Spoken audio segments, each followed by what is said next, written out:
kuondoshwa kwa Ufaransa kwenye ukanda wa Sahel na kuhakikisha kwamba nchi za ukanda wa Sahel zinaweza kujitegemea kiusalama na zinaweza kupigania masuala ya kiuchumi imekuwa ni hoja kubwa sana kwenye siasa za kimataifa. Kwa miaka mingi tangu nchi za Kiafrika zilipopata uhuru zimekuwa zinaulizwa ipi nafasi ya jumuiya za kikanda kwenye kuendeleza, kwenye kulinda, kwenye kuchochea maslahi mbalimbali ya kimataifa na maslahi ya jumuiya za kikanda.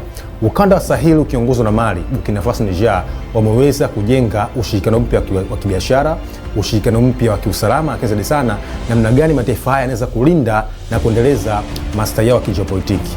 Je, huu si wakati wa jumuiya za kikanda kuanzia SADC, Afrika Mashariki, COMESA kuweza kuhakikisha kwamba wanaweza kushirikiana kiuchumi, kiusalama, kimkakati, mwisho wa siku kuweza kuchukua Afrika kwenye kupigania na kuendeleza maslahi yake ya kijeopolitiki.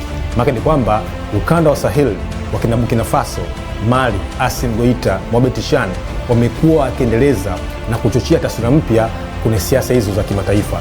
Kwa mfano, hawa vijana wa Afrika Magharibi wamekuwa wakionekana kwamba ni taswira mpya ya ukombozi wa kiuchumi, taswira mpya ya ukombozi wa kisiasa. Nchi ya Kiafrika kisha kuongozwa kitu kinachoitwa Pan-Africanist, yani una majumui wa kuweza kupigania na kuendeleza maslahi mbalimbali ya Kiafrika. Kwa hiyo muunganiko mpya wa Sahel umekuwa na swali kubwa, ipi nafasi ya jumuiya za kikanda kwenye kulinda, kuendeleza maslahi ya kijeopolitiki.